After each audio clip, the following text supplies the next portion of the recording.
Sinasabi na sa pamilya nahuhubog ang pagkatao ng isang indibidwal. Ito ang nagsisilbing pundasyon ng lahat.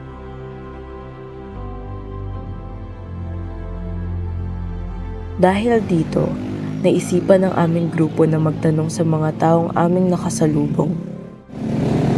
Ano nga ba ang pamilya para sa kanila? Happiness. Mahal po. Mahal. Encouragement.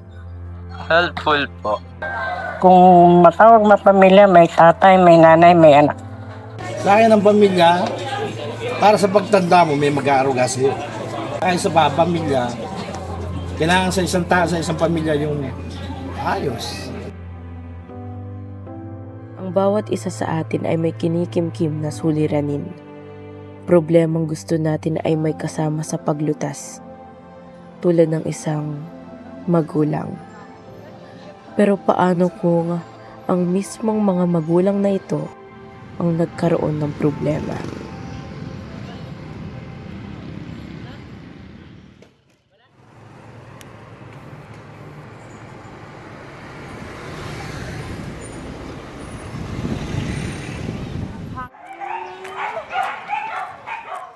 Hindi lahat ng bata ay lumalaki nang iniisip lamang ay laro at pangarap. May ilan na sa murang edad pa lamang ay namumulat na sa bigat ng realidad.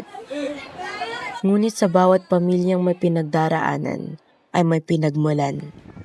Para sa pamilya ni Shanse, nagsimula ang lahat sa kwento ng pagkikita ng kanyang mga magulang. Paano niyo po nakilala yung asawa niyo po? Dati akong nagpapa-ending. Ngayon, nakita ko yan sa Simeona Village. Sa likod ng 7-Eleven sa Meralco. Okay. Ngayon may nagtitintang fishbowl. Pag-ngiti sa akin yan. Ginawa ko hindi, pilitan ko. Nilibre ko ang fishbowl. Kaya kami nagkakilala ng gusto. Basta nalaman ko na dahil sa probinsya, taga Sambuanga siya. Ang edad niya nalaman ko. Kasi nagkaroon kami ng pag-ugnayan. Kasintahan ko siya. Parang na-love at first sight po kayo. Oo. Dahil sa fishbowl. Masarap alalahanin ang mga nagdaan, ngunit masalimuot naman kung iisipin ang kasalukuyan. Sa paglipas ng panahon, nagsimulang masubok ang pundasyon ng pamilyang kanilang binuo. Yung mama ko, tsaka papa ko, hindi na okay dahil sinasabi nga nila na meron daw si mama na kausap sa cellphone dati pa. Tapos si papa naman, nakita ni mama na may kandong-kandong na babae sa bar dati. Tapos dinideny ni papa na wala daw. Pero nakita ni mama yon sa Meralco ng mismong dalawa niyang mata, kaya hindi na ma-i-deny pa. Sa murang edad, numulat agad sila sa ganitong mga usapin. Ang mga sigawan ang nagsilbing radyo ng kanilang tahanan, at ang labis na pag-iisip ang naging kanilang libangan. Ilang taon po kayo nung naghiwalay po yung parents niyo? Mga 9 po or 10. Ganon. So, parang mga 6 to 7 years ago. Yes. Okay. Pero hindi ka naman nagalit sa kanila. Ngayon, hindi na. Pero Pero kay dati? Papa, may slight pa kasi imbis na maging yung utak niya, mas inisip niya na may anak kami, sana mas okay yung iniisip ko. Kasi hindi, mas iniisip niya yung mga negative kaysa sa positive. May mga pagkakataon ba na parang nagalit ka or nalungkot or nagkaroon ng pagkakalito habang nung time na parang nagkakalabuan yung parents mo? Parang nakaramdam ka ba ng lungkot, ng galit, or like confusion? Ba't sila naghiwalay ganun? Opo, siguro po nalito lang ako kasi yung time na naghiwalay sila, parang wala din ako dito sa bahay namin. Tapos, nalungkot lang ako sa nila, naging desisyon. Kasi imbes na ayusin nila yung naging problema nila, mas pinili nilang maghiwalay. Na parang hindi man lang nila inisip na may mga anak sila na maiiwan. Para sa batang nakasaksi sa lahat, Hindi madaling unawain kung bakit kailangan maghiwalay ang dalawang taong bumuo ng kanilang tahanan.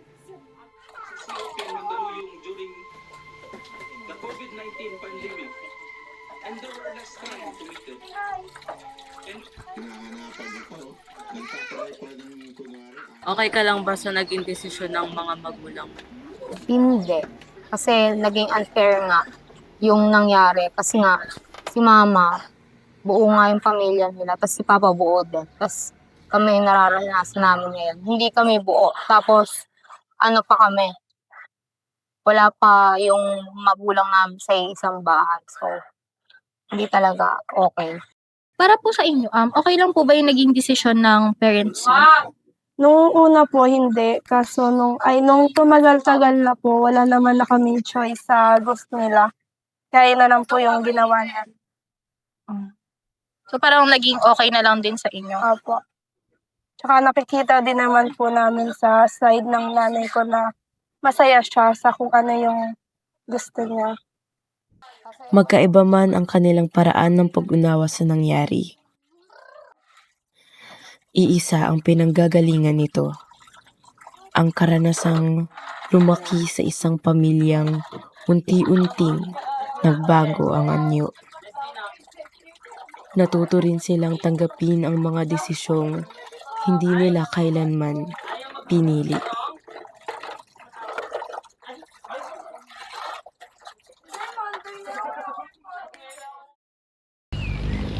Ang aming grupo ay nagtungo sa Gender and Development Office kung saan aming nakapanayam si Ma'am Marivic na mabuting napaunlakan upang magbigay liwanag sa mga kasong kanilang nahawakan. Ano po yung pangunahing papel niyo po bilang social worker na sa mga single parents na lumalapit sa inyo? Oh, sige. Depende yun sa kung ano yung ilalapit ng single parent. So, halimbawa, may kulang siya sa livelihood, gano'n. No? Yung livelihood yung kanyang hinihingi ng tulong bilang single parent. So, meron naman tayong program sa city, no, sa LG, sa City Hall na financial assistance para sa kanila. So, usually, nire-refer din namin sila sa CSWD kasi yung CSWD, meron silang program for single parent. No? Pero kami kasi, yung single parent na na kinikater namin na tinutulungan namin, depende kung ano yung presenting problem nila. So, ano po yung mga usual na cases na na-encounter niyo po sa mga single parents? Single parent. O yung iba livelihood. No? Pangalawa, yun nga yung problema nila sa mga anak, kung may mga problema sa school, may problema sa, yun nga, minsan may mga kaso na hinaharap yung mga bata, no? So, tinutulungan namin sila. Base rin sa programa na meron ng Gender and Development Office. So, ganun yung aming program sa kanila. No? So, depende kasi sa presenting nila. So, kung meron kami program, kasi may mga training din kami, no? Mga livelihood trainings and seminars, yung mga single parent na kailangan ng ganun, ini-include namin sila kapag meron kaming livelihood tsaka skills training program. Plus yung mga training din tungkol sa mga laws kasi minsan yung mga single parent, ang problema nila yung mga dati nilang kinakasama na tatay ng mga anak nila hindi nagbibigay ng support, no? So yun, isa yun, no? Yung sa support. So magpo-fall din kasi sa financial, pero minsan ang kino-complain din nila is hindi nagbibigay ng support yung mga naging partner nila na tatay ng mga anak nila. Kaya sila single parent na. So, pagka ganon, tungkol sa support, legal pa rin yun. So, nire-refer namin sila sa PAO or sa legal office ng City Hall para kung ano yung maganda. Pagdating, kung gusto nilang action ay legal na. Kasi may batas tayo ngayon, di ba? Kapag ang isang bata hindi binibigyan ng support ng kanyang tatay o ng magulang, pwede siyang talagang magsampa ng support, no? For financial support na kaso. Diba? So, tingin niyo po ba dapat po ba magka-divorce sa Pilipinas? Divorce? Opo. Kasi personally, ako lang ako. Parang sa akin, base sa existing law natin, meron naman na tayong option. Ang problema lang kasi sa annulment natin, mahal, matagal proseso. Pag nakita mo rin yung mga babae na tinutulungan namin na abused women, no? Talagang parang maganda may divorce. Kasi mas mura tsaka mas mabilis daw ang process. Ay, hindi ko alam kasi wala pa tayong divorce. Pero sa ibang country na may divorce, parang mas mabilis di ba? Kaya lang minsan merong mga kasi yan pros and cons, di ba? Sinasabi nila na yung baka raw kasi yung divorce, yung iba na pro or hindi sila anti-divorce sila. Parang nakikita nila baka konting away lang ng mag-asawa, divorce agad. Parang gano'n. Hindi sila magkaintindihan, hindi sila pareho ng wavelength, divorce agad. So parang may gano'n. Pero sa akin kasi parang case-to-case basis. Merong part doon na okay sa akin, pero may part naman na parang hindi. Pero siguro tingnan natin kasi naka-deal na yan, no? Ibig sabihin pag deal, pinag-uusapan na yan na maging batas, no? So, ganun. Ang mga karanasang tulad nito ay nagiiwan ng malalim na bakas sa buhay ng isang bata. Higit sa lahat, ipinapaalala nito kung gaano kahalaga ang papel ng pamilya sa paghubog ng pagkatao.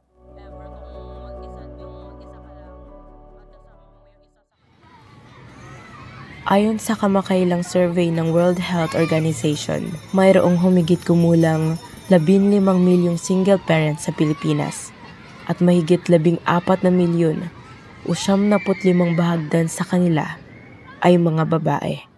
Tinatayang 20% ng mga pamilya sa bansa ang hindi nananatiling buo, habang 80% naman ang patuloy na nagsasama bilang isang pamilya. Sa mga kasong ito, 82% ang may kinasasangkutang mga anak. Maraming bata ang lumalaki sa isang pamilyang hindi nabuo.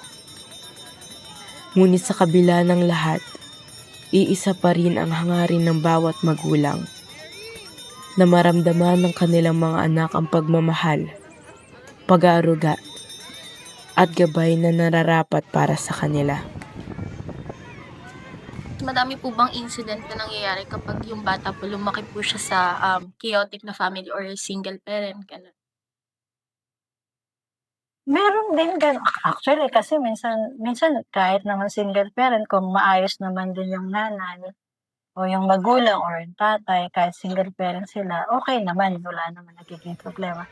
Basta nagagabayan lang din. Problema lang, totoo yun na pag chaotic yung problematic or dysfunctional yung family, talaga namang hindi mo ma-expect na yung bata ay maging maayos. Pero yung iba naman kahit chaotic yung family, nagiging maayos din naman silang bata. Basta minsan kasi meron din silang apart from the family, meron silang mga extended family like lolo't lola, tito, tita, na nandoon na puwedeng gumagabay. Pero totoo rin na yung mga bata na apektado rin talaga kapag hindi maayos yung loob ng family.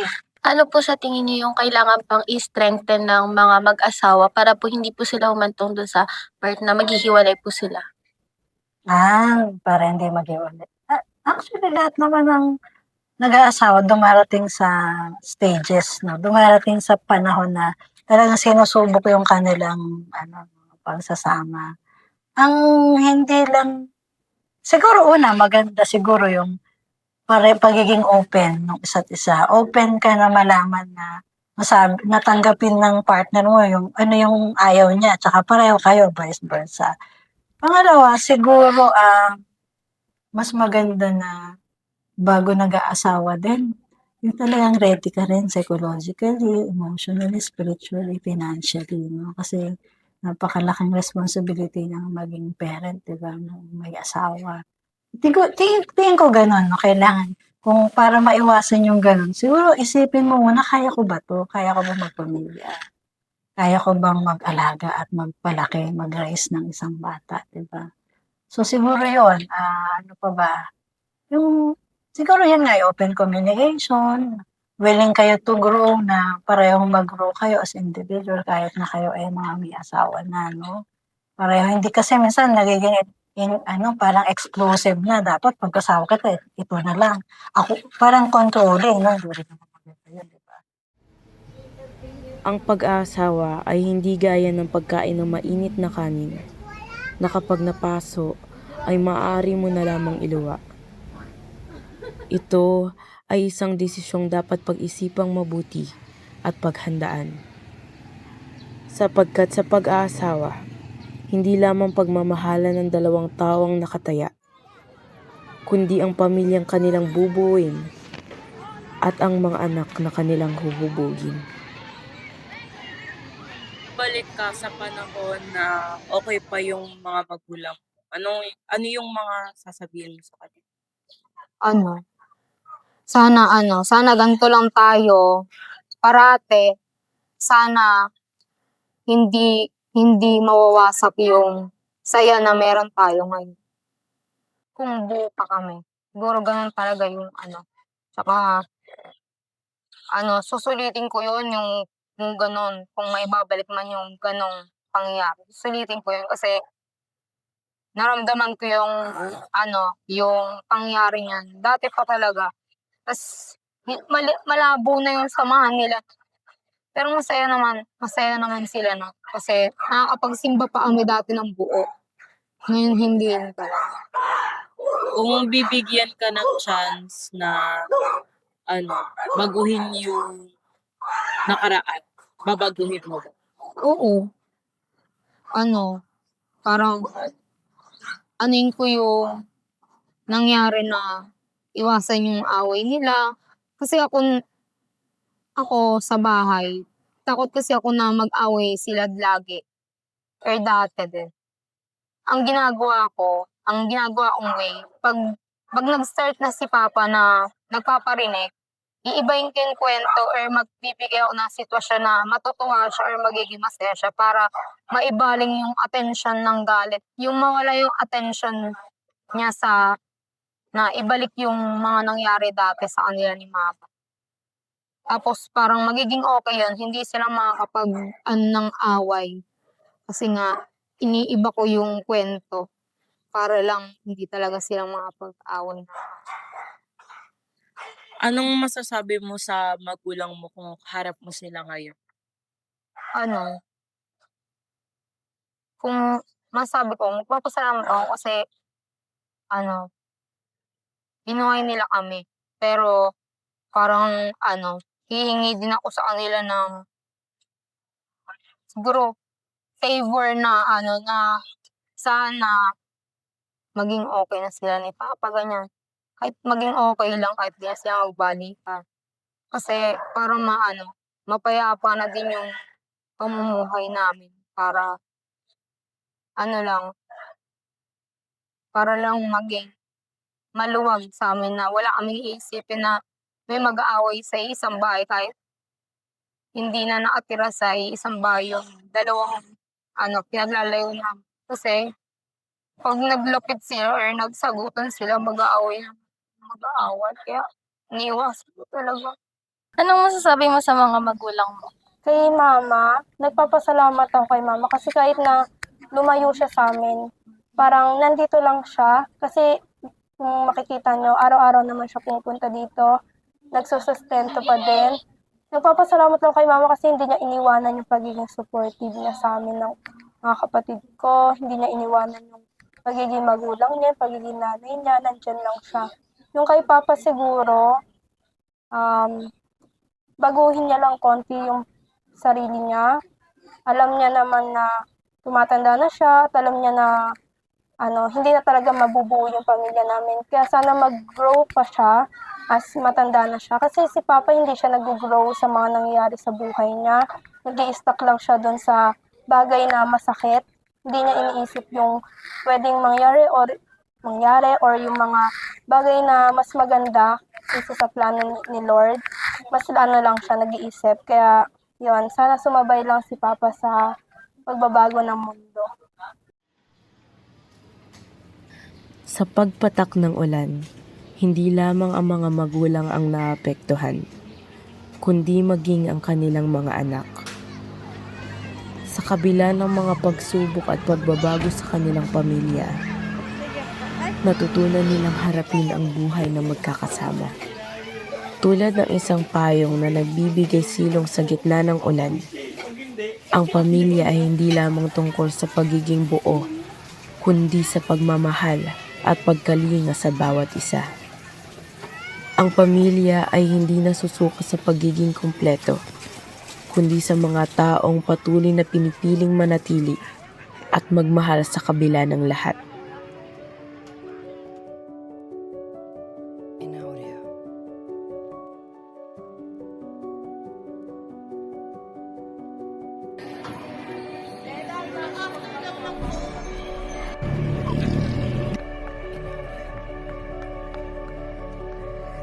Bis. Eyap. Eyap. Punta ka ng ano? CNF. CNF.